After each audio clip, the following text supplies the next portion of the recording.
Chiếc dương ma thuật là chuyện cổ Andersen, kể về một chàng trai trẻ với chiếc dương biết bay đã đưa anh đến Thổ Nhĩ Kỳ, giúp anh gặp được nàng công chúa ngây thơ. Câu chuyện cho chúng ta thấy, trong cuộc sống phải biết chăm chỉ làm việc và chi tiêu đúng mục đích. Chuyện cũng có ý nhắc nhở chúng ta không nên vội vàng cả tin vào người khác, giống như nàng công chúa ngây thơ đã bị choáng ngợp trước những lời nói dối. Andersen thích tạo ra một cái kết chuyện đạo đức hơn là một kết thúc có hậu. Thế giới không phải là một nơi chỉ có hạnh phúc, ở đó còn có nỗi đau, sự tan vỡ, sợ hãi và có những thay đổi nhanh chóng. Hãy cùng tía Tô nghe câu chuyện sau đây. Ngày xưa, có một lão lái buôn giàu có, đến nỗi có thể lấy vàng ra lát kín cả khu phố lão ở, và có lẽ còn lát thêm được một cái ngõ kế bên nữa. Nhưng lão ta chẳng dạy gì mà chơi ngông như thế. Lão có nhiều cách dùng tiền có ích hơn nhiều. Chẳng bao giờ lão bỏ ra một xu nếu không biết chắc là sẽ thu về được một hào. Nhưng, bỗng một hôm lão chết. Bao nhiêu tiền vàng đều về tay người con trai. Anh này chỉ ăn chơi, đêm nào cũng miệt mài trong những cuộc khiêu vũ, lấy tiền giấy làm diều và dùng tiền vàng đếm thêm mảnh sành. Ăn chơi như thế, nhất định tiền bạc cứ phải theo nhau mà chuồn đi. Quả nhiên tiền biến đi rất nhanh đến nỗi có một hôm, anh ta chỉ còn 4 xu, một đôi giày băng túc và một cái áo mặc trong nhà.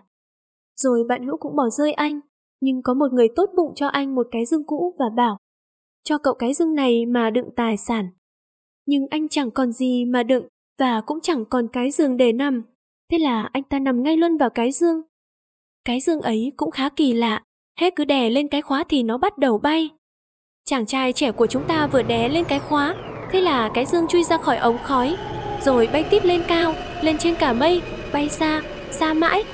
Đáy dương kêu răng rắc làm cho anh chàng ngồi trong sợ chết khiếp. Bạn hãy cứ tưởng tượng xem, nó mà tung mất đáy thì ngã lộn nhào xuống chết toi. Nhưng ơn trời phù hộ, cuối cùng anh ta hạ xuống xứ sở Thổ Nhĩ Kỳ. Anh chàng của chúng ta kéo cái dương vào khu rừng. Ăn mặc như anh lúc bấy giờ không làm cho người ta để ý, vì người Thổ Nhĩ Kỳ ra đường ai cũng mặc quần áo trong nhà và đi giày băng tút. Anh gặp một bà vú bế một đứa bé. Anh bảo, cho tôi hỏi thăm một tí bà vú ơi, cái lâu đài có cửa sổ cao kia, ở ngay gần thành phố, là cái lâu đài của ai thế? Bà vú đáp, đấy là chỗ ở của công chúa đấy. Người ta đoán là số nàng sẽ gặp phải người chồng làm cho nàng rất khổ sở. Vì thế cho nên nếu không có mặt vua và hoàng hậu, thì không ai được lại gần nàng cả. Anh chàng con trai lão lái buôn cảm ơn rồi trở lại khu rừng, chui vào hòm, bay lên tòa lâu đài và đến mở cửa buồng công chúa. Nàng đang nằm ngủ trên một chiếc sofa. Anh chàng con trai lão lái buôn trông thấy nàng đẹp quá chừng, không cầm lòng được, anh bèn ôm hôn nàng.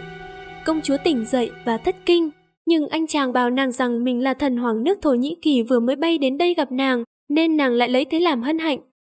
Họ ngồi bên nhau, anh chàng bắt đầu kể cho nàng nghe một câu chuyện về đôi mắt của nàng.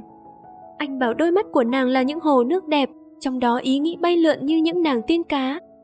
Rồi anh khen ngợi đến trán của nàng là một ngọn núi tuyết, hùng vĩ và sáng chói. Đó là những câu chuyện tuyệt vời. Những câu chuyện và lời khen ngợi ấy làm cho nàng mê tít. Anh chàng vội hỏi ngay công chúa rằng nàng có muốn kết hôn với anh không? Nàng ưng thuận và bảo, nhưng đến thứ 7 chàng phải quay lại đây. Hôm ấy cả vua và hoàng hậu đến đây ngự trà với thiếp. Hai người sẽ rất hài lòng thấy thiếp được tiếp thần hoàng nước Thổ Nhĩ Kỳ. Vậy chàng hãy chuẩn bị kể cho vua cha và hoàng hậu nghe một câu chuyện thật hay, vì hai người thích nghe kể chuyện lắm. Hoàng hậu thích nghe những chuyện nói về những nhân vật thật thà và đạo đức, vua cha thì thích chuyện vui và khôi hài. Anh chàng đáp, lễ vật hỏi cưới của tôi chỉ là kể chuyện thôi đấy. Họ chia tay nhau, nhưng trước đó, công chúa tặng chàng một thanh kiếm nạm tiền vàng. Tiền vàng ấy cũng sẽ giúp ích cho anh chàng. Anh ta bay đi mua một cái áo mới, rồi về khu rừng ngồi suy nghĩ bịa ra một câu chuyện. Thứ 7 đã phải kể rồi, mà có phải tự nhiên mà có chuyện kể đâu. Dẫu sao đến thứ 7 anh chàng cũng chuẩn bị xong.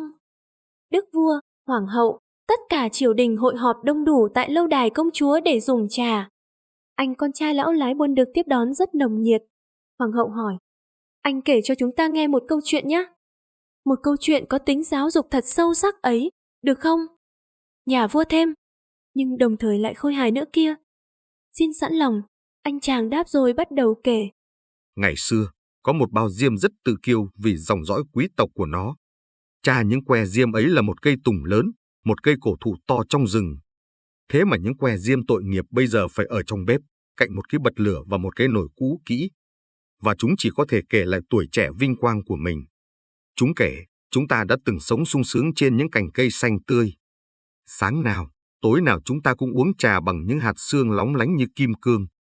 Những hôm trời nắng, chúng ta tận hưởng ánh nắng suốt ngày, và có những con chim nhỏ đến để kể chuyện cho chúng ta nghe.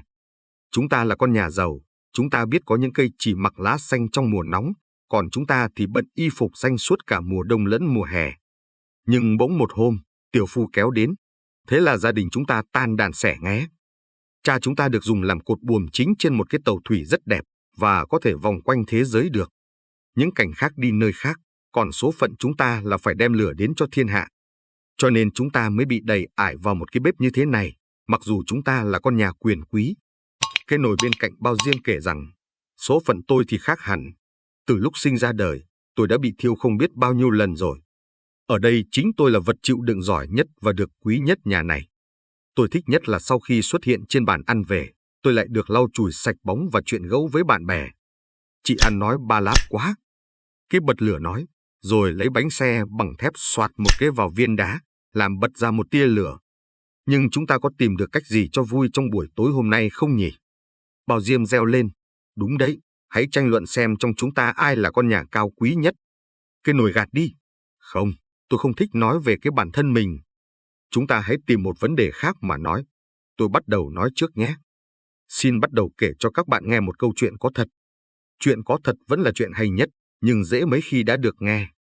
Chuyện là thế này, trên bờ biển Baltic, giữa các cây rẻ gai, trong những cánh rừng nước Đan Mạch. Vào để khá lắm, mấy cái đĩa lớn tiếng khen. Đấy là nơi tôi đã sống cuộc đời măng trẻ trong một ngôi nhà tĩnh mịch. Đồ đạc bóng loáng, sàn gỗ sạch tinh, cứ nửa tháng người ta lại thay rèm cửa một lần. Cây chổi khen, hay quá là hay. Mới thoáng nghe đã biết ngay là giọng phụ nữ kể chuyện, vì phụ nữ bao giờ cũng chú ý đến sự sạch sẽ. Đúng đấy, thùng xách nước nói rồi thích chí ngả nghiêng một cái làm nước văng ra sàn gỗ mất một ít. Nồi kể tiếp chuyện đời mình, phần cuối cùng cũng hay như đoạn đầu. Mấy cái đĩa thích quá, cứ nhấp nha nhấp nhổm. Chổi lấy mấy nhánh rau mùi trong sọt rác quăng vào cổ nồi để khen thưởng nó. Biết rằng làm như thế kẻ khác sẽ ghen tị, không bằng lòng, nhưng chổi nghĩ thầm, hôm nay mình thưởng nó, ắt là đến mai nó lại phải khen thưởng mình chứ sao. Kẹp than rủ dê, bây giờ nhảy với nhau đi nào. Nói rồi nó ra sức giang đôi tay lên trời thật. Cái đệm trong bếp nhìn thấy thế cười đến nứt cả bụng. Kẹp than lại hỏi, đã đáng thưởng cho ta một vòng hoa như cái nồi chưa? Và nó được thưởng thật. Đến lượt cái ấm trà hát, nhưng nó hơi bị cảm lạnh. Lúc nào thật nóng, nó mới hát được. Thật ra đấy chỉ là lý do bịa thôi. Nó còn để dành đến lúc được đặt lên bàn, trước mặt các ông bà chủ, nó mới hát. Nhưng ngay lúc ấy, cửa bỗng mở, cô hầu gái bước vào. Tất cả đều đứng sững tại chỗ, im bặt. Nhưng trong bụng, ai cũng tiếc, nghe theo mình thì có phải được một tối rất vui không? Cô hầu gái lấy diêm nhóm bếp, que diêm xòe cháy sáng ngời lên. Chúng nghĩ thầm, giờ thì đứa nào cũng đều có thể thấy rằng que diêm là cao quý nhất. Bọn mình tỏa ánh hào quang sáng ngời đến thế này kia mà. Rồi chúng cứ cháy và chết hết đi. Hoàng hậu bảo, câu chuyện hay lắm. Ta cảm thấy như mình đang ở trong bếp với những chiếc diêm. Con sẽ được lấy công chúa. Vua cũng phán, chắc chắn ta cũng gả công chúa cho con. Giờ thì vua và hoàng hậu gọi anh bằng con. Anh sắp sửa trở thành người trong hoàng gia rồi. Ngày cưới được ấn định và tối hôm trước hôn lễ cả thành phố sáng rực lên. Người ta đem tung bánh mứt, hoa quả cho dân chúng. Trẻ con chơi ngoài phố suốt đêm, vừa hoan hô vừa vỗ tay, thích quá đi mất. Chàng con trai lão lái buồn nghĩ bụng, mình cũng phải thi thố chút gì mới được chứ. Anh ta tìm mua pháo nổ, pháo thăng thiên, có thứ pháo hoa nào đều mua tất, bỏ vào hòm rồi vừa bay trên trời vừa đốt. Người dân Thổ Nhĩ Kỳ thích quá, nhảy mãi lên, đến nỗi giày băng túc của họ bay lên khỏi đầu. Chưa bao giờ họ được thấy hiện tượng kỳ lạ trên trời như thế.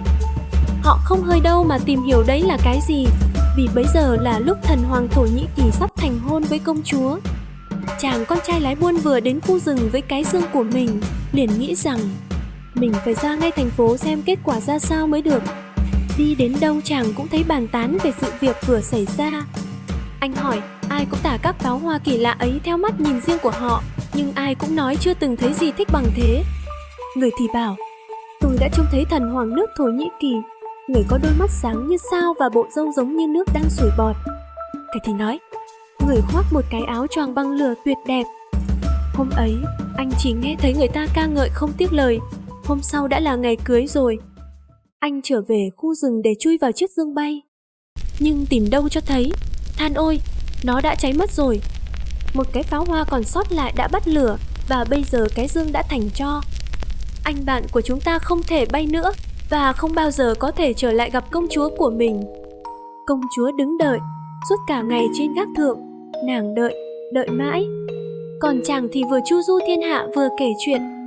Nhưng chuyện chàng kể sau này không được vui bằng câu chuyện những que diêm chàng đã kể cho vua, hoàng hậu và công chúa nghe.